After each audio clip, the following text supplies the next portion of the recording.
Yo, what's good, you guys? Your boy Ben Mahari here, represent Mahari Nation Sports Podcast. You hope y'all been having a good weekend thus far. You know what I'm saying? Hope y'all been staying healthy, staying active out there during these tough times here, man. And much love to everybody that's been on on my channel since day one.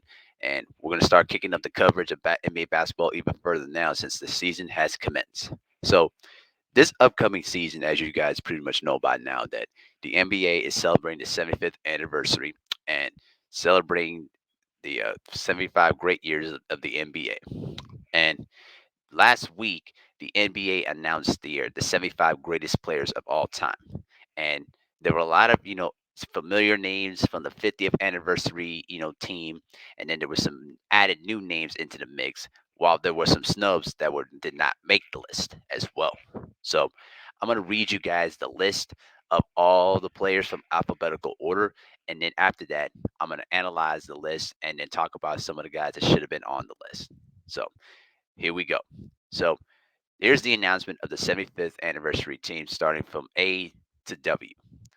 Kareem Abdul-Jabbar, Ray Allen, Giannis Antetokounmpo, Carmelo Anthony, Nate Archibald, Paul Arizin, Charles Barkley, Rick Barry, Elgin Baylor, Dave Bing, Larry Bird, Kobe Bryant, Wilt Chamberlain, Bob Cousy, Dave Cowens, Bill Cunningham, Steph Curry, Anthony Davis, Dave DeBuscher, Clyde Drexler, Tim Duncan, Kevin Durant, Julius Irving, Patrick Ewing, Walt Clyde Frazier, Kevin Garnett, George Gervin, Hal Greer, James Harden, John Havlicek, Elvin Hayes, Allen Iverson, LeBron James, Magic Johnson, Sam Jones, Michael Jordan, Jason Kidd, and Kawhi Leonard.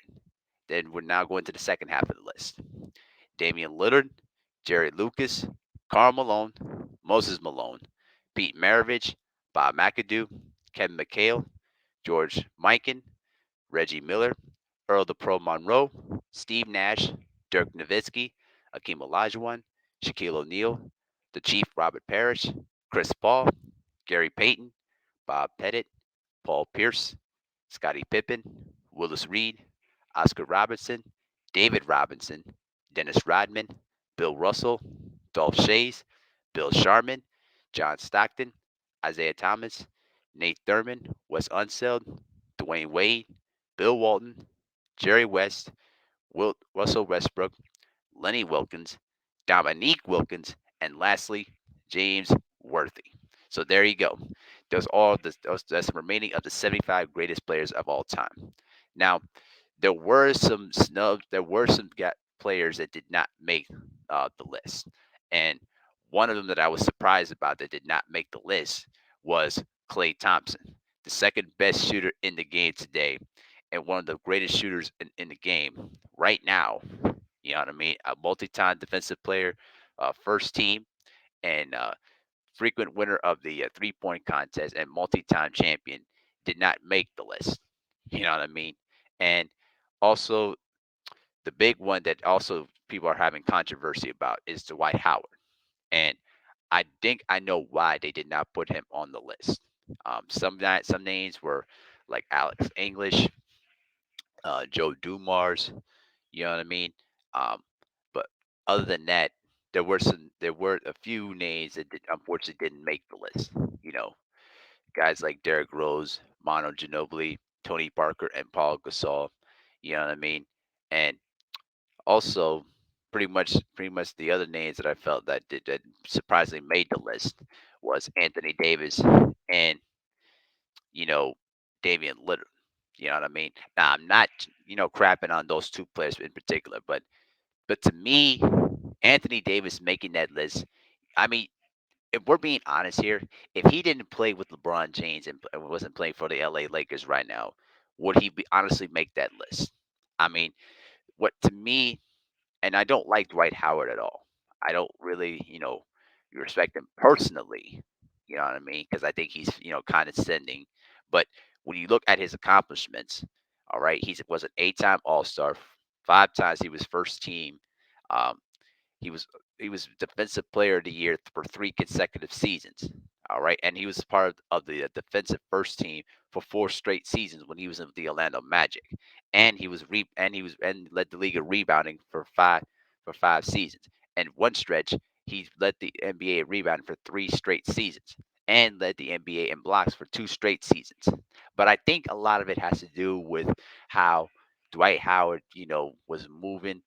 Particularly after he left Orlando, how he basically did not win when he was the centerpiece, but also in the fact that he didn't his personality, even though it sometimes can be friendly and engaging, is not a genuine type of personality. And I think that with him, with Dwight, I think that he lost some favoritism, with the media, which kind of hurt his chances of getting onto the team. But regardless, I think Dwight Howard should have been in there far ahead of Anthony Davis. But honestly, I'm kind of not too, mad about the list at all. I'm just happy that guys like Reggie Miller and Dominique Wilkins made made the team. Particularly Dominique Wilkins, because I can remember back in 1997 reading that list and thinking to myself why Dominique Wilkins did not was not on that 50th anniversary team in '97. Sure, he was still actively playing that season, but when you look at Dominique Wilkins, statistics, all right. I'm gonna go ahead and pull this up real quick. When you look at Dominique Wilkins, statistics for his career, he averaged nearly 25 points a game and scored over 26,000 points. Right? The man was a 9-time All Star. All right, and he was a scoring champion in '86. One of the greatest slam dunkers you could ever find in the game. Okay, and if he wasn't playing in the '80s, where Magic, Bird, Isaiah dominated the league during that time, there's no doubt in my mind he would have won some championships. All right. But when he was in his peak during the mid '80s, the man was averaging nearly 27 to 30 points per game. And when he came back from that torn Achilles tendon injury during the, after during the 92 after the 91-92 season, when he tore his Achilles and came back for 92-93, he continued to dominate. He averaged nearly 30 points a game during that season. I mean, the man showed you that he was a consistent 25, 30 point a game scorer throughout his career. But I think one of the reasons why he wasn't in that list in '97 was some writers felt that he didn't win enough. But how can you sit there with a straight face and not include him in there when Bill Walton barely had any seasons of longevity? I mean, you look at Bill Walton's, resume. No disrespect to him at all, personally, but when you look at his statistics, all right, when you look at how many games he played throughout his career, all right, the man the man missed a lot of games. Is particularly after the '77 season when he helped lead the Portland Trailblazers to the championship. But even then, he only played 65 games. Only one time in his career that he played 80 plus games, and that was during that historical '85-'86 season when he was the sixth man for the Boston Celtics for that great team, right? But then after that, what happened? After he won the title in '77, when he played 65 games, he played 58 games. Then he missed an entire season in '79 due to foot injuries. Then he got traded to San Diego and only played 14 games, and then missed a total of 2 straight seasons due to injuries. You know what I'm saying? So to me, would no, I think a lot of it has to do with the fact that he was been with the media and worked as an analyst for NBC and ESPN for so many years that I think that a lot of of the media people garnered some favoritism for Bill Walton. So I think that's played a role why he basically was placed in there on the 50th team and also on the 75th team. But if I had to do it over, I would immediately took him off the list. You know what I mean? I would have put Alex English in there, and also I did not see. Also, I did not see.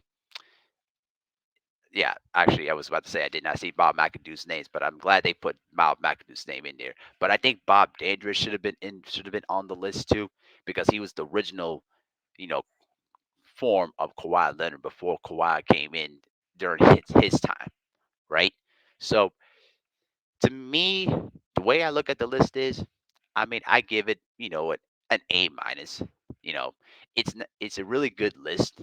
and I'm not too mad about it at all. I'm just happy that guys like Bob McAdoo and Dominique Wilkins, the two guys that were left off the 50th anniversary team, got their due. Um, Guys like Alex English, you know, should have been in there. Also, Adrian Dantley too should have been in there as well. You know what I mean?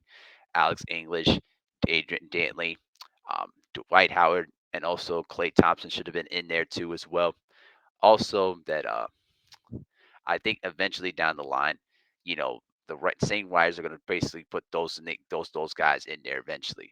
But also, you better be prepared that they're going to probably put in Luka Doncic's name in there. Also, Trey Young, Joel Embiid, those players. But I'm not too mad about the list at all.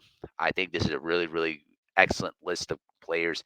They added Dennis Rodman in there too, which is really I'm not too surprised by that at all, but I didn't think that they would go that far, considering the fact how, put how much of a pain in the neck he was back in the day, but also the fact that his, a lot of his political stuff, especially during his trips to North Korea, may have garnered some, some heat by the media. But overall, I don't have much of a problem with this list at all. I think that this is a fantastic list of great players, and I think and then eventually they're going to start releasing the greatest coaches list as too as well. So, but it is what it is, though, man. At least 11 players are still active in the NBA. All 50 members were from the 50th anniversary team were actually belonged in the list too. So, and Bill Russell joins Bob Cousy, George Mikan, and Bob Pettit as the four players who have been named to the four anniversary teams. The 25th anniversary, which was only 10 players, 35th anniversary, which was only 11 players, and then both the 50th and 75th anniversary teams. Uh, Six international players were also added to the list, and then basically five NBA legends are also serving as ambassadors for the NBA as well. So overall, this was a really good list of great players. You know what I mean? And I don't have too much heat about it at all. I'm not going up in arms about it, but I really think this is a really good, solid list, to say the least. So, and ironically, they're going to be celebrating the 75th anniversary in Cleveland. It's kind of funny because they did the same thing back in during the 96-97 season in the same arena that they're going to be playing in. When it was originally called Gun Arena before, obviously before, shit, I forgot the Cleveland. Dan Gilbert, thank you. Dan Gilbert bought the team and renamed it Quicker Loans Arena. So, but it is what it is, though, man. I don't have much of an issue with the list at all. But let me know what you think in the comment section below. Who do you think should have been added to the 50th to the 75th greatest players of all time? And who are the players that should have been in there that basically got snubbed out of the list? But let me know what you guys think. With that, I'm out. Peace.